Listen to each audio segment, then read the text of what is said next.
그랬죠. 3장부터 8장까지는 직분론, 다른 말로 해서 직분을 가진 저와 여러분이 어떻게 살아야 되는지, 어떻게 이 직분을 감당을 해야 되는지, 어떤 의무를 받았는지 그것을 설명하는 장입니다. 그래서 이 4장에는 어떤 말이 있느냐, 고린도후서 3장에서 설명했던 이 새 언약의 일꾼, 그죠? 영의 직분, 의의 직분을 받은 사람들이, 사도로서 복음을 전하는 사람들이 어떤 마음의 자세를 가지고 살아야 되는가라는 것이 4장 5절 2장에 대해서 얘기하고 있어요. 그래서 4장 5절은 연결되어 있다라고 볼 수 있는데요. 이 진짜 복음을 전하는 사람들은 하나님을 믿고 예수를 알기 때문에 하나님 나라의 영광을 바라보고 이 하늘의 소망을 두고 사명을 감당하지, 이 땅에서 썩어 없어질 물질이나 또 이 사람들의 인기를 바라는 사람들이 아니라는 것을 얘기하는 겁니다. 그래서 살아가는 마음의 자세와 바라보는 삶의 방향이 다르다는 것을 바울이 설명을 해주는 거예요. 그래서 오늘 말씀은 복음을 전하는 사람들의 내면에 있는 근본적인 마음을 설명하고 있기 때문에 다시 한번 더 잘 살펴보시길 바랍니다. 먼저 1절, 2절 말씀해 보시면요, 바울은 복음을 전하는 자들은 스스로 자기를 삶을 통해 추천한다라고 말합니다. 얼마나 대단한 말인지 한번 읽어보겠습니다. 4절, 1절, 2절 읽어보겠습니다. 시작. 그러므로 우리가 이 직분을 받아 긍휼하심을 입은 대로 낙심하지 아니하고, 2절요. 이에 숨은 부끄러움의 일을 버리고 속임으로 행하지 아니하며 하나님의 말씀을 혼잡하게 하지 아니하고 오직 진리를 나타내므로 하나님 앞에서 각 사람의 양심에 대하여 스스로 추천하노라. 아멘. 이 보세요. 1절부터 다시 한번 비춰보겠습니다. 그러므로 우리가 이 직분을 받았다라는 표현으로 시작하죠. 그래서 이 직분이 뭐냐? 3장에 말하는 영의 직분, 의의 직분을 말하는 거예요. 새 언약의 일꾼으로서 이런 직분을 받은 우리가 긍휼함을 입으신 대로 낙심하지 아니한다라고 시작하는 것을 보면 이 3장에 나오는 이 직분을 말하는 겁니다. 그래서 말씀이 문맥상 이어지죠. 바울은 복음을 전하는 자가 어떤 마음으로 사역을 해야 되는지 설명하는데, 이 복음을 직분에 받은 자들 2절 끝에 보면요, 2절 한번 비춰 주십시오. 2절 끝에 보면 뭐라고 나옵니까? 스스로 추천하노라 라고 나오죠. 스스로. 얼마나 바울이 자기의 삶에 자신이 있고 내가 사는 것이 정도를 걷는다는 이 마음이 있다면 내 스스로 추천한다는 말을 하겠습니까? 성도는, 사도는, 제자는, 자녀는 자기의 삶을 스스로 추천할 수 있는 데까지 올라가는 마음의 가져가 있어야 될 줄 믿으시기 바랍니다. 이걸 지금 바울이 설명하는 거예요.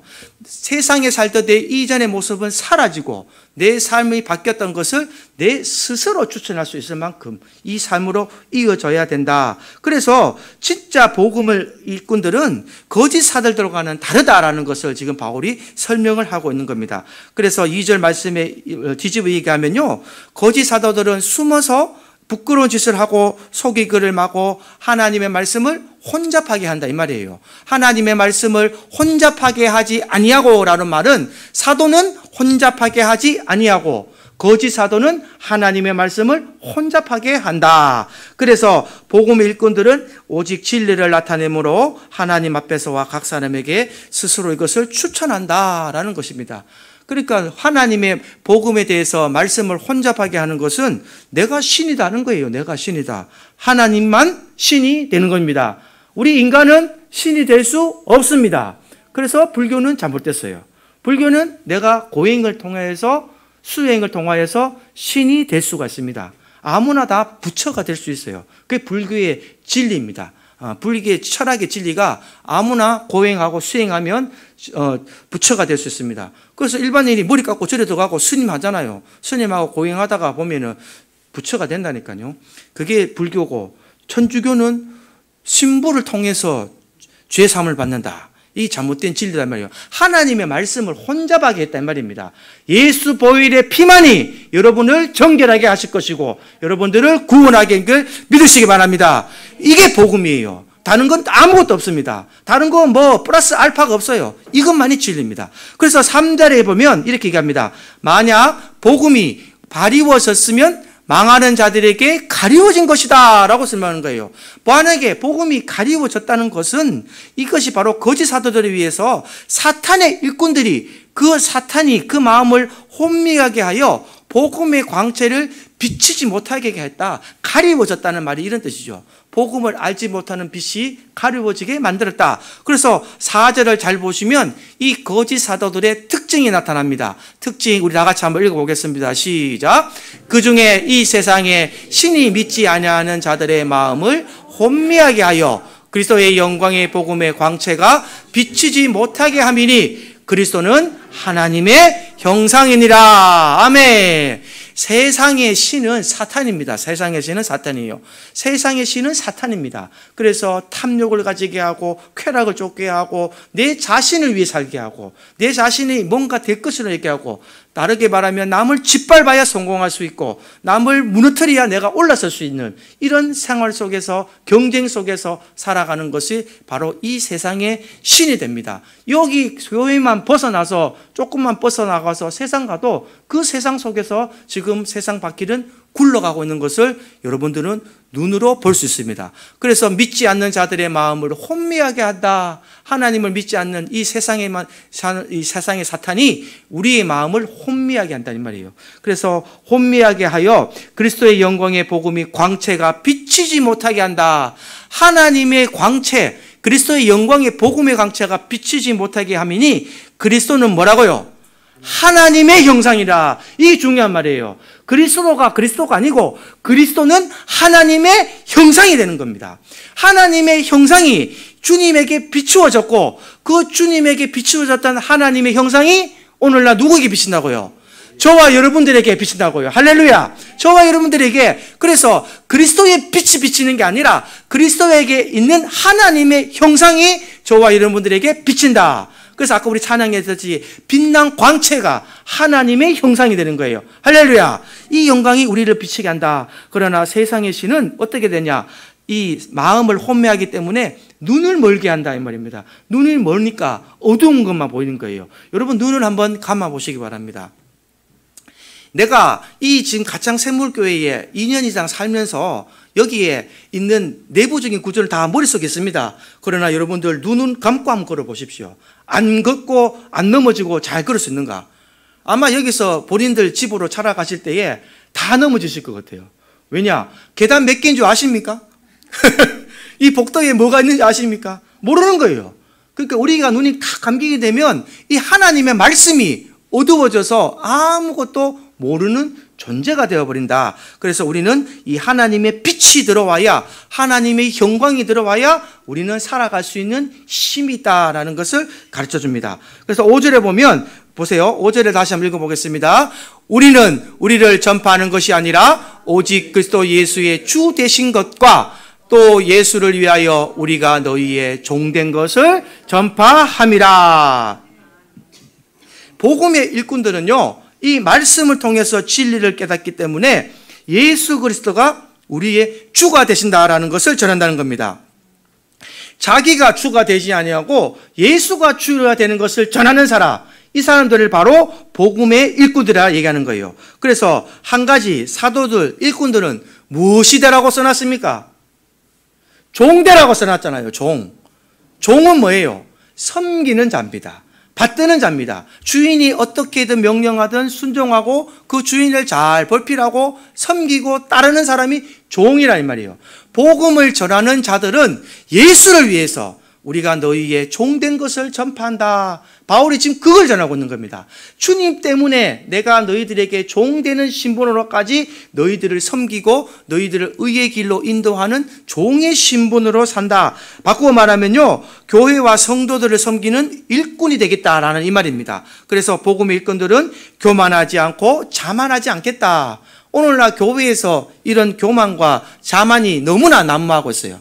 그래서 목회를 할 때에 목사님들이 목회를 할 때 너무 어려워하시고 성도들이 따라주지 않으니까 목사님들이 힘들어하신다는 것을 많이 듣게 되었습니다. 그것이 뭐냐? 내가 주가 돼서 그래요. 내가 주가 돼서. 예수 그리스도가 주가 되고 내 안에 내가 형체가 사라지면 주님의 영광이 나타나고 하나님의 형체가 내게 비추어진다면 교회 속에서는 아멘밖에 나오지 않습니다. 하나님의 일을 할 때에 아멘이 나오게 되고 하나님의 일이 필요할 때에 내가 먼저 하겠습니다라는, 어렵고 힘든 일도 내가 먼저 하겠습니다라는 이런 고백이 나오게 되는데, 교회는 나와야 되겠고 구원은 받아야 되겠고 하나님의 일하라 그러니까 하기 싫은 거예요. 예를 들어서 저희 학교에 1000명 되는 교회 다니시는 분이 있어요. 그분이 찬양대인데 목사님이 제일 힘들 때가 언제냐 물어보니까 12월 달에 직분 발표할 때, 사람들 발표할 때 찬양대 안 할락한답니다. 반사 안 할락한답니다. 그래서 1000명이나 되는데 사람이 없어 했겠네. 목사님 생각보다 없어요. 생각보다 없어요. 교육전도사 지금 못 구합니다. 파트. 교육전도사 하니 편의점 가서 일한다 하는 신학생들이에요. 왜 내가 굳이 가서 교회 가서 성도들한테 군사례 듣고 권사님한테 군사례 듣고 이런저런 소리 듣고, 편의점 가면 돈 200만 원 300만 원 주는데 50만 원 100만 원 받고 왜 내가 그거 해야 되나? 이 좀 실질적인 상황입니다. 이 상황 우리가 만들었습니까? 걔네들이 그렇게 컸습니까? 아주 교회 내에서도 심각한 얘기가 지금 많이 나오고 있는데, 이것을 깊게 생각하면요, 지금 신학자들이나 많은 종교에 대한 이 언론인들이 하는 말 중에 천주교, 기독교, 불교 중에 제일 먼저 사라질 종교는 기독교라고 얘기합니다. 아주 심각한 얘기입니다. 그래서 이런 얘기를 들어보면 교회 내에서 먼저 된 자들이 본을 보이지 아니하고 먼저 된 자들이 왕처럼 살라 하기 때문에, 여러분 장로한테 인사 안 했다고 쫓겨난 집사 봤어요? 못 들어봤죠, 이런 얘기. 제가 실제 직접 들었습니다. 장로님한테 인사 안 했다고 장로님이 아웃시켜버렸어요. 그 성도 교회를 떠나버려요.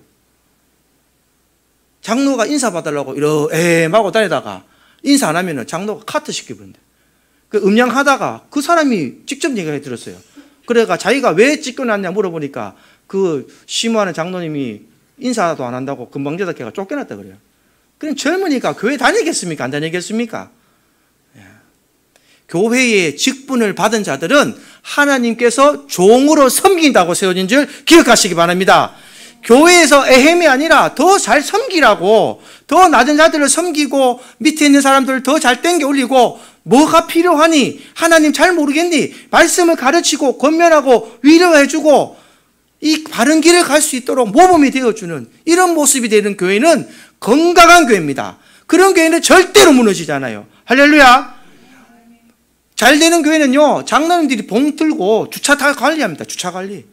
나는 집사인 줄 알았어요. 근데 장로님이 봉 들고 다 이렇게 해서 주차 관리하시고 사람들 인도하시고 안내하시고, 장애인들 오시면 부축해 주시고, 이런 교회가 건강한 교회가 된다. 그래서 하나님께서 이런 일꾼들을 종되게 내가 보내셨다. 그래서 내가 종된 것을 전파한다라는 것이 바울이 오늘 전하는 성도들을, 이 직분을 가진 자들의 마음 자세라고 가르쳐 주고 있습니다. 그래서 6절에 보면 이렇게 마무리하죠. 우리 6절 한번 다 같이 읽어보겠습니다. 시작. 어두운 데에 빛이 비치라 말씀하셨던 그 하나님께서 예수 그리스도의 얼굴에 있는 하나님의 영광을 아는 빛을 우리 마음에 비추셨는기라. 아멘. 하나님의 영광이 저와 여러분들에게 비치면 어떻게 되겠습니까?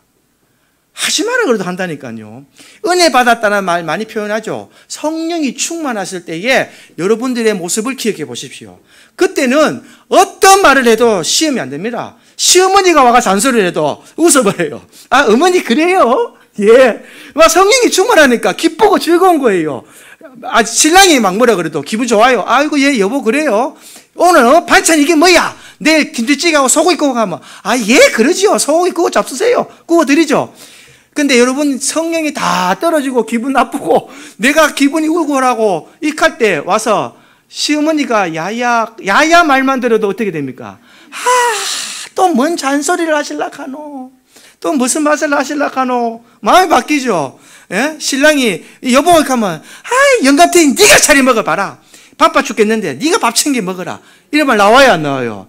똑같습니다. 근데 먼저 된 자들, 하나님의 영광이 비춘 자들, 하나님의 빛을 맛본 사람들은 그런 사람들과 똑같이 해서는 안 된다는 겁니다. 할렐루야. 이런 마음 자세는 안 된다는 거예요. 하나님의 영광이 내 속에 들어왔으면 그 영광의 빛을 맛본 사람이라면 내가 좀 더럽고 아니 껍더라도 하나님의 영광을 위해서 나는 하나님의 영광의 빛을 받은 사람인데 그렇게 해서는 안 되는 겁니다. 그래서 어른들께 공경하고 시어머니가 싫은 말을 해도 네 어머니 그렇게 하겠습니다. 남편이 그러더라도 아이고 여보 내가 그렇게 해드릴게요. 이렇게 자꾸 좋은 모습을 비춰버리면 그 빛을 바라보는 사람은 어떻게 될까요? 그 사람이 그 빛을 다시 받게 되는 거예요. 할렐루야. 이게 바로 삶 속에서의 전도가 되고 삶 속에서의 우리의 모습이 믿지 않는 자들에 대한 본이 되는 것입니다. 이걸 본이라고 하는 거예요. 같이 싸울 때 마치만 싸우는 게 아니고 같이 싸울 때도 한번 참아보시고 자 이렇게 올라와도 한 번만 한번 눌러보시라니까요. 한 번만 해보면 두 번은 더 쉽습니다. 한 번이 어려운 거예요. 뭐든지. 한 번만 해보면 두 분은 생각보다 쉽게 성령이 내 마음에 격동을 주세요. 그래서 이런 생각을 주세요. 저기 또 마귀짓을 하는구나. 하나님이 나를 시험하시는구나. 내가 한번 참아봐야지. 더 안아줘야 되겠다. 또 며느리도 똑같고 누구라도 내 앞에서 그런 행동하면 안아주면 그 상대방은 그것을 당연히 보게 됩니다. 하나님의 빛을 보게 되는 거예요. 이 사람은 정말 예수를 믿는 사람이구나. 예수의 빛에 하나님의 영광이 이 사람 마음속에 남아있구나. 나도 저 사람 따라 교회를 한번 가봐야 되겠다. 할렐루야. 이런 고백이 나오는 거예요. 그래서 이렇게 전도가 되고 삶의 모습에 본이 되었을 때에 나를 알고 지내는 제3자들이 저 사람 믿는 예수가 나도 한번 믿어봐야 되겠네. 저렇게 사람이 온전하고 순전하게 변했으면 나도 그 예수를 한번 믿어봐야 되겠다는 이런 마음이 들어야 우리가 세상의 빛이 되는 것입니다. 이 모습을 잘 기억해라. 그래서 빛이 있으라 말씀하실 때에 빛을 창조하신 하나님께서 예수 그리스도의 얼굴에 있는 하나님의 영광을 아는 빛을 우리 마음에 비추셨기 때문이라. 얼마나 기가 막힌 표현입니까? 이 말씀 잘 기억하셔서 하나님께서 그 영광을 우리 빛에 비췄다는 말을 하기 때문에 4절에 아까도 그 얘기한 거예요. 예수 그리스도는 하나님의 형상이다라고도 정리를 했습니다. 그래서 바울이 이 영광을 아는 빛을 누구에게 비췄느냐? 사도들과 오늘 앉아 계신 세물교인들, 권석들 마음속에 다 비친 줄 믿습니다. 그래서 믿음의 빛을 받으시는 이런 하나님의 직분이 되시기를 주님의 이름으로 축복합니다. 그래서 이 하나님의 빛이 이 말씀을 통해서 내 마음에 깨달아졌다면 나의 자랑할 수 없고 그리스도를 자랑할 수밖에 없고 또 하나님의 영광을 보았다면 이 땅에 있는 것을 사모하기보다 저 하나님의 영광을 사모할 수밖에 없다. 이런 믿음으로 내가 바뀌어져 가는 거예요. 그래서 옛사람이 새사람으로 바뀌어지는 내 삶의 기준과 가치가 내가 두었던 가치의 기준이 달라지는 겁니다. 이전에는 내가 세상적인 물질과 내 건강과 내 모든 것에 대한 가치를 두었다면 이 세상에서 내가 예수를 만나고 가치가 바뀌는 것이 하늘나라의 영광으로 바뀌어지는 이 과정을 그리스도인의 성화라고 표현하는 겁니다. 그래서 이것을 바울이 또 비유로 설명하는데 이 비유가 뭐냐면 오늘 7절부터 나오는 질그릇과 보배의 비유가 나옵니다. 우리 7절 말씀 한번 읽어보겠습니다. 시작. 우리가 이 보배를 질그릇에 가졌으니 이는 심히 큰 능력은 하나님께 있고 우리에게 있지 아니함을 알게 하려 함이라. 이 보배가 뭘까요? 보배가 이 보배는 이전에 설명드렸던 하나님의 빛, 하나님의 형상, 이 보배를 우리가 가졌는데 어떻게 가졌느냐? 질그릇 같은 우리가 가졌다는 겁니다. 여러분 질그릇은 이 그릇은 이 컵은요 제가 여기서 막 딱 놔도 이 형상을 유지하고 있을까요? 아니면 이 컵이 깨져 버릴까요? 아주 연약하고 약한 것이 질그릇입니다. 그러나 이 연약한 질그릇에 하나님의 형상 이 보배를 우리에게 주었으니 우리에게 나타내는 이 빛의 능력은 누구의 능력이라고요? 하나님의 능력이라 이 말입니다. 그래서 우리에게 있지 아니한다. 다른 말로 하면 너희 교만하지 마라 이 말입니다. 교만할 거 아무것도 없어. 너희들 하는 것이 아니야. 너희들 하는 이 질그릇 같은 약한 그릇에 내가 너희 보배를 너희에게 주었다. 큰 능력을 주었기 때문에 너희는 이제는 교만하지 말고 남을 짓밟지 말고 남을 위로하고 남을 이끌어주고 서로 협력하고 선을 이루며 살아라 라는 것이 이 성도들의 마음 자세다라는 것을 가르쳐주는 겁니다. 그래서 이 복음의 빛을 가졌다라는 것입니다. 질그릇같이 이어나가고 깨어지는 성도들에게 복음을 전하는 직분을 맡기셨다. 그래서 이 질그릇의 핵심이 나오는데, 바울은 이 질그릇을 주고 난 뒤에 내가 큰 전도 활동을 하면서 많은 곳을 돌아다니면서 하나님의 큰 능력을 행하였죠. 하나님의 능력을 행하고 나니까 본인이 살아가면서 무엇이 드느냐? 하나님의 능력을 경험하고 하나님의 살아계심을 경험하고 하나님의 영광이 내 빛에 비추서 그 삶으로 성화시키는 사람들은 반드시 이런 확신을 가지게 됩니다. 그게 바로 8절부터 10절 말씀입니다.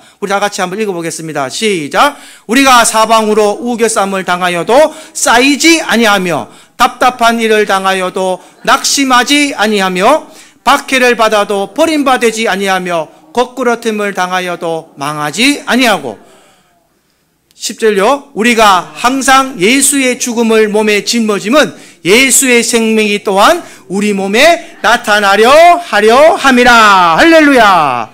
이 확신이 여러분들 마음속에 살아나기를 주님의 이름으로 축복합니다.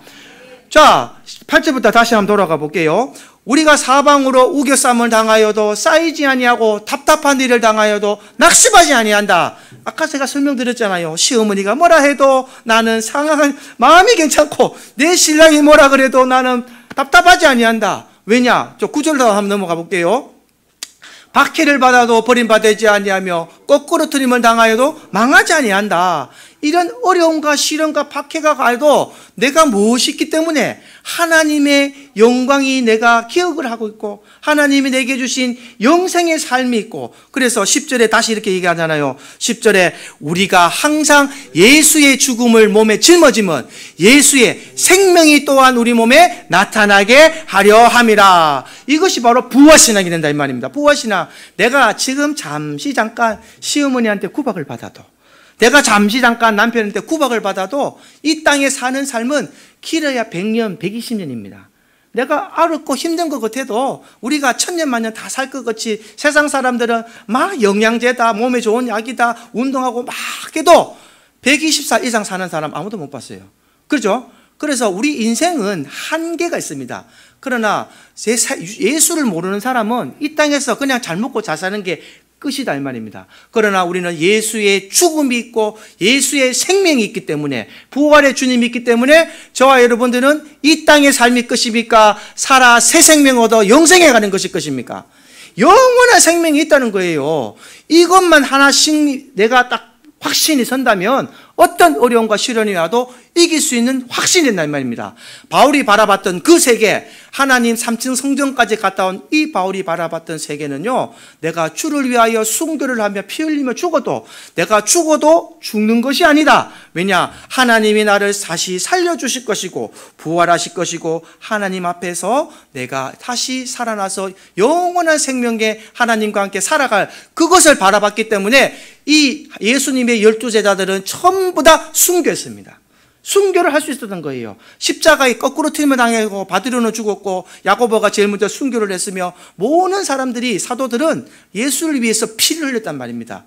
그들이 영생을 바라보지 못했다면, 새 생명과 부활을 바라보지 못했다면 아무도 그 죽음을 던질 사람이 없었을 것입니다. 그래서 오늘날 교회의 성도들을, 직분을 가진 자들은 이 부활의 신앙을 믿고 나아가야 내가 어렵고 힘들어도, 교회에서 물론 어렵죠. 아이들 가르치는 일, 또 주차하는 일, 또 찬양대 하는 일, 이 모든 직분이 어렵지만 하나님이 주실 이 영광에 비교하면 그런 말을 할 수가 없는 거예요. 그래서 교회가 이렇게 강하게 메시지를 전해야 됩니다. 자, 이 바울이 이 확신을 가지고 나서 하는 말이 12절에 보면 그 확신의 결과를 얘기합니다. 우리 12절 다 같이 한번 합독해 보겠습니다. 시작. 그런즉 사망은 우리 안에서 역사하고 생명은 너희 안에서 역사하느니라. 아멘.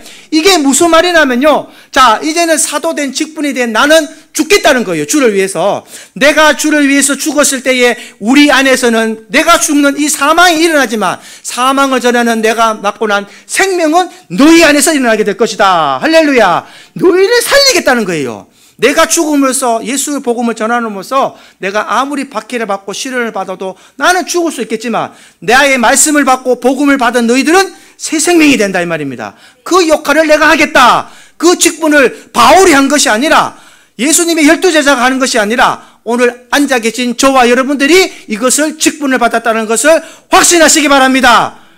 이게 하나님 전하는 메시지입니다. 바울이 내가 이렇게 살았다 자랑하는 것이 아니에요. 바울도 하나님이 쓰신 종일 뿐입니다. 여러분, 많은 학자들이, 신학자들이나 많은 목사님들이 바울은 아주 위대합니다. 바울은 아주 대단한 사람입니다. 신약 성경 27권 중에 13권을 칠 정도로 아주 바울은 하나님께 큰 자입니다. 큰 자라고 얘기하지만 저는 그렇게 얘기하지 않습니다.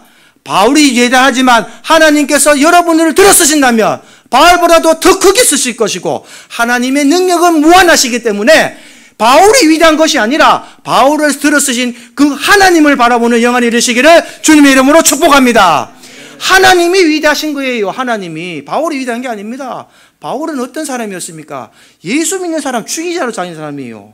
예수 믿는 사람 죽이러 가는 그 죽이러 갈 때에 스데반의 죽음도 보고 즐거워했던 자입니다. 그런데 하나님께 만나고 나서 눈꺼풀이 뒤집어지니까 세상 보는 눈이 달라지고 내가 사는 삶이 결혼도 하지 않으면서 주를 위해 충성을 다하고 끝끝내 순교했던 그 바울의 믿음이 누가 만드셨냐? 하나님이 만들어내셨단 말입니다. 그래서 여러분 모습에 통해서 낙심하지 마시고 나이가 숫자에 불과하고 아무것도 아닙니다. 그러나 양은 양을 낳아야 되는 거예요. 어미 양이 새끼 양을 낳죠. 목자가 양을 낳습니까? 양이 양을 낳습니까?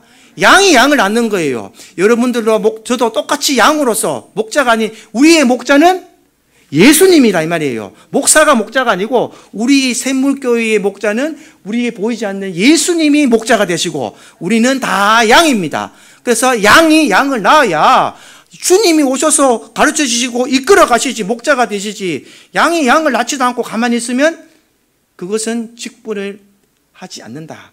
그래서 양이 양을 낳는다는 것은 그 직분을 가짐으로써 삶으로서 성화시켜서 하나님의 광채가 들어온 내 모습과 삶을 세상 나가서 퍼뜨리시기 바랍니다. 성화된 모습, 변화된 모습을 퍼뜨리는 것이 기독교의 진리고 기독교의 교리고 예수님께서 우리에게 먼저 보여주신 본이었다 이 말입니다. 이 땅에 오신 주님께서 우리에게 보여주셔서 이런 사망에서 생명을 보여주셨기 때문에 우리가 이런 죽음까지도 두려워하지 않고 죽음 위에 부활을 믿는 신앙으로 바뀌어야 된다. 그래서 14절에 보면 이렇게 정리하죠. 주 예수를 다시 살리시니가 예수와 함께 우리도 다시 살리사 너희와 함께 그 앞에 서게 하실 줄을 아노라. 아멘. 사도들이 이걸 봤다는 거예요. 내가 주님과 함께 다시 살아서 주 앞에 함께 설 것이다. 그래서 이 세상의 죽음은 두렵지 않다. 그래서 이 공산주의자들, 사회주의자들이 제일 무서워하는 사람들이 누구냐면 기독교입니다. 왜? 불교도 순교는 없고 천주교도 뭐 잘했지만 기독교는 순교란 게 있어요. 주를 위해 죽으라 그러니까 너 예수 믿으면 죽어가니까 서로 나가서 죽겠다는 거예요. 죽이라는 거예요. 왜? 부활이 있기 때문에. 그러면 사망을 이겨버리면요 저들이 우리를 겁박할 게 없어요. 이해가 되십니까? 마귀가 우리를 겁박할 거는 딱 하나입니다. 너 까불면 죽어. 총칼 들고 죽이겠다고 이렇게 하는데 죽여라 이놈아. 나는 다시 살아난다. 예수를 인해서 나는 다시 살아난다. 예수 믿는 내 믿음이 네 앞에 구불할 믿음이 아니다. 예수님이 나를 다시 부활시킬 것이다. 나를 죽여봐라 이놈아. 이러면은 죽인다는 사람이 겁나는 거예요. 겁을 먹어야 되는데. 그래서 사탄의 권세를 이긴다는 게 이런 겁니다. 사망 권세를 이기신 주님이 한 번 이기셨기 때문에 우리에게 이기실 힘을 주신다. 이것이 바로 이렇게 된다. 그래서 부활의 영광을 바라봐야 되는 것입니다. 그래서 바울이 16절부터 18절까지 마지막으로 이렇게 또 겉사람과 속사람으로 설명을 합니다. 우리 16절부터 18절 한번 읽어보겠습니다. 그러므로 우리가 낙심하지 아니하노니 우리의 겉사람은 낡아지나 우리의 속사람은 날로 새로워지도다. 우리가 잠시 받는 환난에 경한 것이 극히 적고 영원한 영광에 중한 것을 우리에게 이루려 함이니 우리가 주목하는 것은 보이는 것이 아니요 보이지 않는 것이니 보이는 것은 잠깐이요 보이지 않는 것은 영원함이니라. 할렐루야. 이제 이해가 되십니까? 왜 우리가 직분을 가졌고 왜 사도가 되고 하나님의 영광이 우리 빛에 비쳤으면 이 빛을 어떻게 해서 살아가야 되는 오늘 삶의 모습에 대해서 제가 설명했어요. 저와 여러분들의 마음의 자세에 대해서 설명을 했다 이 말입니다. 복을 위해 일하고 수고하다 보면 몸도 약해지고 상처를 입기도 하고 이 겉사람, 이 육신의 모습은 날로 늙어가고 보기 흉화일지 모르지만 우리의 속사람, 영혼은 날마다 새로워지고 은혜가 있다는 것입니다. 예수를 처음 믿었던 사람과 예수를 10년 믿었던 사람이 똑같으면 돼요, 안 돼요? 안 된다니까요. 예수를 10년이나 믿었으면 내 겉모습은 10년 늙을지 모르지만 내 속사람은 10년 더 젊어지고 예수를 믿는 믿음이 더 돈독해지고 복음의 빛이 더 밝아져야 되고 내 얼굴의 광채가 하나님의 영광이 비친 얼굴로 변해야 된다라고 바울이 얘기하는 겁니다. 그래서 이런 믿음을 가지고 살아야 된다라고 바울이 권면하면서 이 18절요. 한번 띄워주세요. 18절, 우리가 주목하는 것은 보이는 것이 아니다 이 말이에요. 세상 사람들은 무엇을 향해서 쫓아가느냐? 보이는 것을 향해 쫓아가는 거예요. 그래서 과학을 신뢰하고 보이고 뭔가 증명이 되어야만 믿는 신앙이지만 우리 하나님 본 사람 손 들어보세요. 여기서 하나님 봤어요? 못 봤잖아요. 예수님 봤어요? 못 봤잖아요. 근데 하나님 계십니까 안 계십니까? 아멘입니다. 예수님 계십니까 안 계십니까? 계시잖아요. 보이지 않는 것을 우리는 믿는다 이 말입니다. 보이지 않는 것을 믿는 것이 바로 영원함이 된다라는 것을 믿음이라고 얘기한다고. 믿음. 그래서 여러분 생각해 보세요. 이 안에 뭐가 들었을까? 여러분은 모르시죠? 저는 다 보입니다. 이 안에 돈 들었어요. 다 알잖아요. 보기 때문에. 근데 아무것도 안 하고 봉투 안에 여기 얼마 들었습니까? 말해보려면 아무도 모르는 거예요. 그러나 이 보이지 않는 것을 사모하는 것, 그것이 바로 교회에 다니는 교리가 되는 거예요. 예수 그리스도께서 우리를 위하여 십자가에 피 흘려 돌아가셨고 우리 죄를 그의 피로 말미암아 속량하셨고 그래서 우리를 구원하셨다 이 말입니다. 구원을 받으면요 이 세상에 어떤 가치와도 바꿀 수 없는 겁니다. 그래서 구원의 기쁨이라는 표현을 쓰는 거예요. 내가 죽을 내가 살아났다. 그러면 구원받은 기쁨이 직분으로 바뀌는 겁니다. 아, 내가 구원을 받았으니 하나님의 자녀가 되었으니 하나님의 앞에 직분받은 자로서 무엇을 해야 될까요? 어떤 마음으로 살아야 할까요? 할 때에 바울이 지금 오늘 설명하는 장면이 네가 어떤 환난과 시련이 와도 확신해라. 부활의 신앙을 확실히 가지고 있으라. 보이지 않는 것을 가지고 가서 그 영생을 믿고 살아가는 그 마음만 있다면 너희 얼굴에 하나님의 형상이 비치고 하나님의 광채가 비추어서 너희는 질그릇 같지만 그 안에 보배를 주어서 하나님이 귀히 쓰실 것이다 라는 설명이 오늘 고린도후서 4장이 되겠습니다. 오늘 여러분들 이 4장 말씀을 듣고 어떤 마음의 자세를 가지시겠습니까?